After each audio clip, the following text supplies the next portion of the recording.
Well, hello, General Hospital Daily Recap fans. Today's daily recap is for Tuesday, January the 24th, 2023. Tuesday, January the 24th. Well, we got the adventures in the catacombs. Anna Valentine and his contact, who is trying to pretty much have sex with him in the catacombs. Let Anna make a wrong turn. She's like, we got time. Don't you remember? Goodness gracious. Okay. And Anna sees what she's doing, but she's not going off on her because they want her to get them where they need to go. Valentine's trying to keep her at arm's bay until they get where they need to go, but she is something else. And to me, she's not attractive. She does not hold a candle to Anna at all, period. So, at the end of the show, guess who we see? Lucy. There you are, Lucy. We see you, Lucy. Lucy is alive and well, and let's see if they're able to rescue her at this time, but at least we know she's well.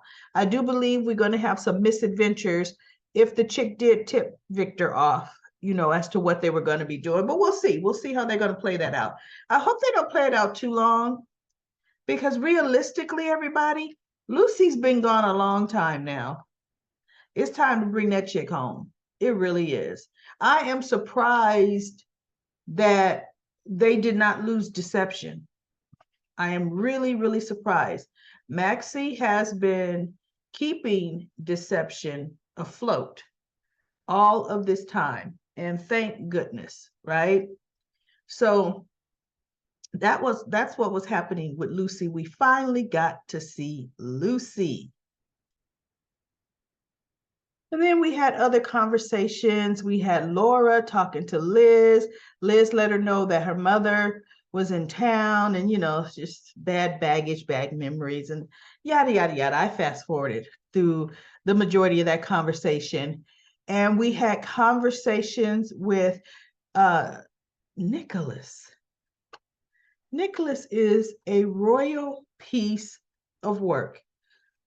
He had the nerve to talk to Carolyn horribly, talking about what an awful parent she and Jeff were, how they were not there for Elizabeth.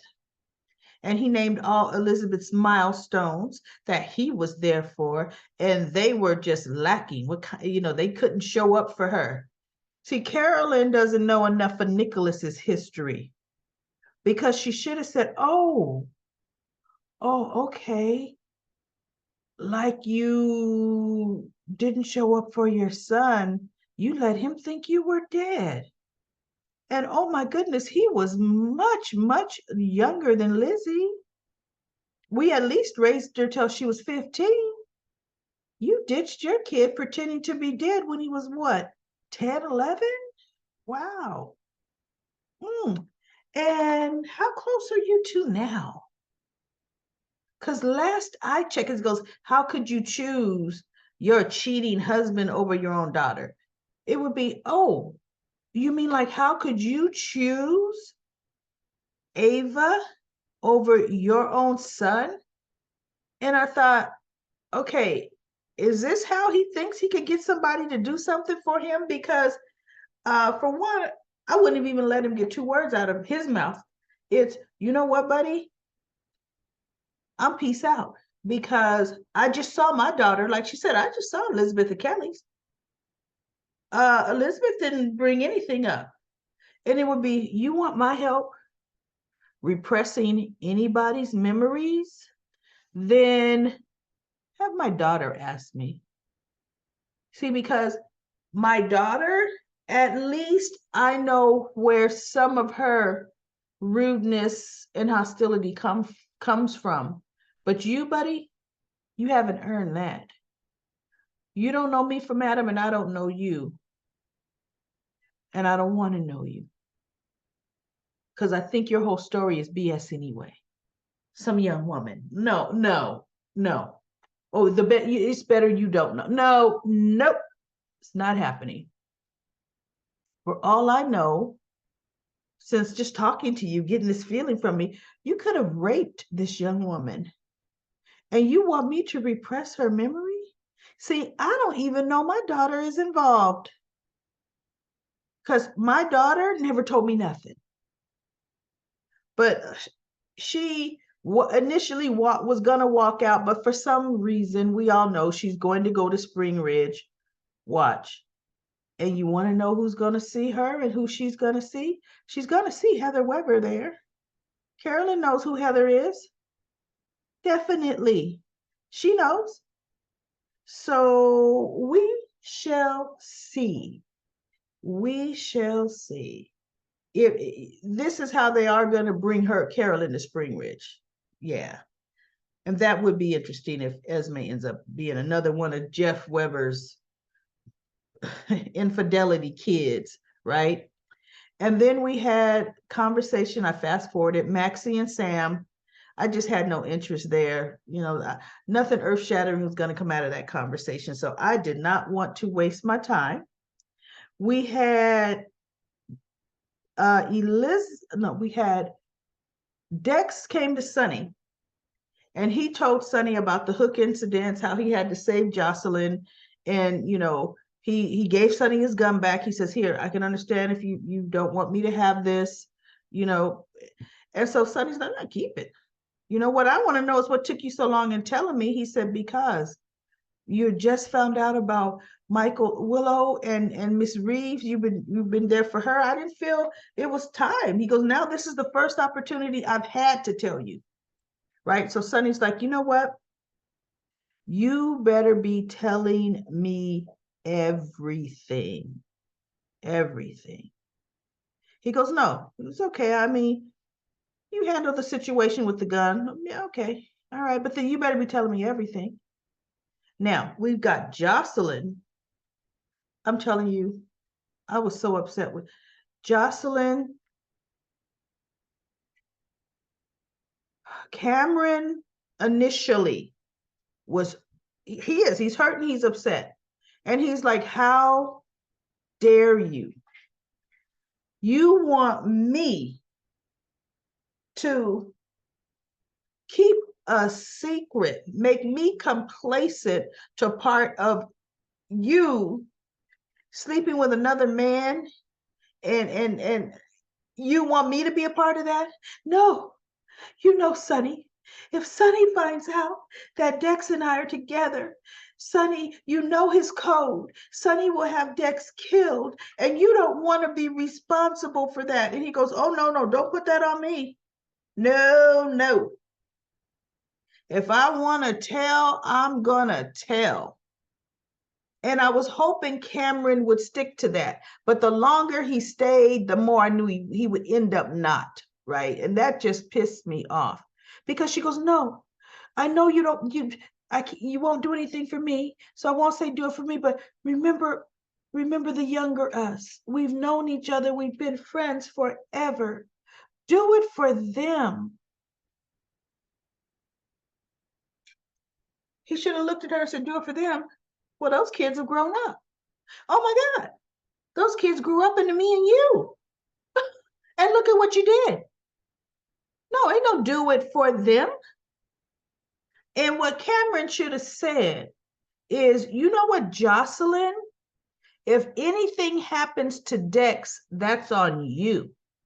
Because just like you telling me, if Sonny finds out, he will have Dex killed. Well, you obviously didn't care about that because you have jumped into bed with him and you're seeing him. So you, Josslyn Jax, don't care if Dex gets killed. Don't put that on me. And I was thinking, you know what? Well, he didn't tell him that. See, that look, that's part of the recap that I made up. I made up that story. He told her some good stuff, but he didn't bring up the part about if anything happens to Dex, is on her, right? Because I can remember when Sonny called her on New Year's Day, and or whatever day that was, her and Dex were on the couch again. It wasn't New Year's Day, it was the second time. And she grabbed her phone and he called. This is when he was going to tell her about Willow. And she goes into his office like she's the new sheriff in town. You don't tell me who I see. And Sonny's looking at her like, what on earth are you talking about? Right? So she sure was going to tell him then, wasn't she? Oh, because she big bad Josslyn. She sure was. So no, Cameron, here's what you do. Tell Spencer. Tell Spencer. Okay? You don't have to be the one, but tell your buddy Spence. Because Spence sure will tell his Uncle Sonny. Sure will. But no, Josslyn was just all full of tears. And please, Cameron, I know I don't, but please, you just don't. No, you don't have a right. Because when Cameron says you didn't wait, I mean, you barely told me, or you hadn't even told me when you jumped into bed with him, or even today, she goes, we're over, Cameron. I don't owe you anything. Oh, that came out of her mouth. I don't owe you anything. He should have told her, Josslyn, we're over. I don't owe you anything. Because see, that goes both ways. It goes both ways. So I don't like the fact that Cameron ended up saying, no, I'm not going to tell. Yeah, Cameron should tell. Cameron should handle the breakup any way he feels he should handle the breakup. Because Josslyn handled the breakup the way she felt she wanted to, period. So Cam should too. Okay? Let's go to Comment Corner, Comment Corner. And if I didn't say it, which I didn't say it, subscribe to this YouTube channel. And like the video, ring the little buzzer, the little bell so you can get notifications. Okay, Love Endlessly says the only reason Joss asked Cam to stay was she could try to convince him to keep quiet. She said she didn't owe him anything. I know, huh? So Cam should keep that same energy because she was definitely putting him in his place. Look, I don't owe you anything. Like, who I see is my, okay, no, Josslyn, eat those words. So Ron said, time for Cam to man up and go off on Joss since she's just like her mom, getting what she wants. If this gets to Sonny, Dex is in a world of trouble. Maxie says Nina wanted Sonny from the first time she saw him in Nixon Falls. Maxie also says Cam should tell about Joss and Dex. Yes, he should. Cindy says there's no real tension in Willow's storyline. We've heard nothing about the actress leaving, so we know Willow will be fine. Isn't it interesting? Goodness, how long has it been? Over a whole week. And we still don't have those test results in. That is crazy. And then Cindy says some spoilers say that Adam Huss will finish Marcus Coma's scenes for Nicholas, and then they'll remove Nicholas from the canvas for a while. I really don't understand why they would do this. Nicholas isn't a marginal character. He's involved in an active storylines, actually more than one. I know. I don't know why they picked Nicholas to leave his character versus, I don't know, everybody. Say Cody, right? Cody could go. Let's see. And then she says, hello there, says, hopefully to bring the focus back to the hospital a bit more. Cindy says, it's way suspicious that Carolyn Weber would come all the way to Port Charles from Monterey for a in-person consult, as she told Liz she did. I know, right? And all these years, now you got a patient you're coming to Port Charles for. Lisa says, it is not right that Ava can take Nicholas and Spencer's home in the divorce, when her name isn't on the deed. It's the one thing if they both bought the house together, but the home is Spencer's birthright. I know Spencer is looking for another home, but still, give Ava all the money she wants, but the home should remain in the Cassadine family. I agree with that. What was Spencer's main contention about Valentine? Well, not to mention the fact that they thought he shot his father, but Valentine took his family home. Took the family home. Spencer's loved that place, that creepy place. So yeah, I'm surprised when Ava said, I get it. I'm surprised but see, he's so bent on revenge. He knows how much Spoon Island and Windermere means to Nicholas. So yeah, he's like, yeah, take it. Yeah, that'll hit my father where it hurts, right? So hello there says, I want to see more of the Asian quarters. Like back in the 80s. That was a great storyline. You mean Quartermain, maybe Asian quarters? Remember it with Frisco going on the run? Wow. You know what? I don't remember that part. Maybe Spencer and Cam can turn loose and join the green shirts.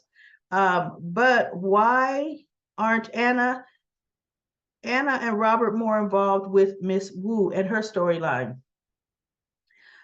They were an integral part of it. They could be parental figures for Spencer, and Cam needs Scott so he could blow off some steam. And Sonny giving Spencer advice is comical. If Joss can cheat on Cam, then she would have cheated on Oscar if Dex were around. Okay, really, because she and Oscar were like 16. So, I mean, realistically, everybody, let's be real. How many high school girlfriend and boyfriends stay that way? Really, they don't. Anna Rihanna says, I understand Spencer wanting to step up, and I can admire his determination. However, I do agree that it is out of anger and spite. The audacity of Josslyn to say she owes him no explanation, but keep her secret. She deserves every word he threw at her and more. He owes her nothing. Ava and Austin, all for it. She'll end Mason and his contract. Ryan and Esme will cross paths eventually. And then Sherry says, I laughed when Spencer told Dex, go pick up some dry cleaning. Jody said, I'd love to see Austin and Ava together. Maybe.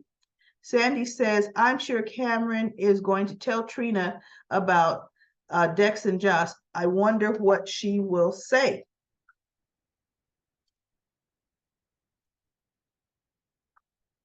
And then Susan says, waiting for Spencer to meet with Trina so he could tell her his plans for his half sibling. You notice he hasn't told her a thing. What if the baby's really Nicholas? Is really Nicholas? The timing would be right, though. I would do a paternity test first before proceeding with the plans. Is it Nicholas's baby or a stranger? If it was Spencer's, it would have been born already about 2 or 3 months. I applaud Spencer for wanting it to be raised, not wanting it to be raised by Nicholas and Esme. They both should go to jail. Esme for her crimes, Nicholas for holding her hostage all this time and not turning her over to the PCPD when she broke into his house and about to break into a safe. Well, she had broken into the safe. The door was open. She was looking at the money in the safe when he came in. Another crime to add to Esme's list of crimes. Spring Ridge for now till she delivers the baby. And then taken into child custody. Maybe then Spencer could get custody if both Nicholas and Esme go to Pittenville. Ava did not push Esme over. She went over backwards. Yeah, she actually fell. She was trying to grab the letter out of Ava's hand. Ava should get Windermere. I, as a woman, would never want to live alone in a creepy place like that. Dacia says Ava is leaving to go back to that place where she had her first face. No, she really didn't have a facelift. She had it reconstructed for the burning she had, and that's how she saw patient six who was Jason. Dacia says Nina um, will finding Willow's father see whoever he is. Sonny will leave Nina. We all know who Nina's was the father of her baby. Nina was married to Silas Clay at the time. The same actor playing Finn played Silas Clay, and Silas Clay was killed by her mother, Madeline Reeve. She stabbed him. And then Michael says, I hope Cam doesn't promise to keep Josslyn Dex's relationship a secret. She has treated him like trash, not sensitive at all about his feelings. She's truly her mother's daughter. I think Ava will be a lot of help to Austin with his Paul Tuck problems. Mason is a Gatlin, which is Austin's half brother Jonah's family side on his father's side. Charity married a Gatlin before she married Jimmy Lee Holt. Oh, Mason is not actually blood to Austin. How Heather set up that attack on Esme. In this way, this is her way of gaining Esme's trust. It seemed too convenient. You know what? I would not put that past Heather. I didn't think about that, but I would not put it past Heather. I'm gonna save her, right? Carolyn shows up at Windermere like predicted. Great recap. And then Susan says, but at least she's refusing to do what Nicholas asked, to permanently repress Esme's memory. She told Nicholas that she has regretted doing that to Liz years ago. And then Michael says to Susan, I hope that holds. These characters are famous for changing their minds. Dacia says Esme's might be Heather's daughter and Jeff Weber's, not Ryan's. Esme might be Elizabeth's sister, half sister to Franco. Yep, Esme could be Jeff's love child. The guy sure got around. That's what Lucy said. NC Rose says, I know Joss and Cam's class difference has played a problem in their relationship. Most of the relationship, Cam is working at Kelly's while Joss is moving carefree in life. Yeah, but Oscar didn't have money either. I mean, Dex is not in her class. Dex is a mob boss errand boy. So the only one in her class ranges her social or economic class is Spencer. NK Rose said, I find it funny that Sonny told Spencer that being a good parent is putting the kids first. He doesn't see how he ruined his relationship by putting Nina first, like Nick did with Ava. Exactly. He put Ava first. LaShanta said, Sonny always put women over his children. Remember when Michael got shot in the head? Sonny saved Kate. I know Kate. And then when the dust settled, he looked around and he's like, oh, wait a minute. I think my son was in here, right? Okay, those were the best scenes. I don't like how Spencer is so rude to Dex and Sonny says nothing. He's too immature. I want revenge on Nicholas, and Ava doesn't have Avery. They're just not showing Avery because Sonny, he and Ava share Avery. And Jeanette says he keeps saying family first, but he forgot to do it himself. Susan says, I also find it ironic about Sonny putting Nina ahead of his own family, especially when he found out that Nina was the one that kept him from his. He should have been furious with her and filed charges against her. And Nina can't figure out why Carly, Josh, Michael, and Willow are mad at her. Nina was wronged by her mother, Madeline, but that doesn't give her right to be a brat and a bully to others, like what she's done to Willow. Well, that's it for Comment Corner. Comment Corner. Thank you so much, everybody, for your comments. It's just like, we're standing around talking about the soaps. I love it. I love it. I will be back tomorrow for another daily recap of General Hospital.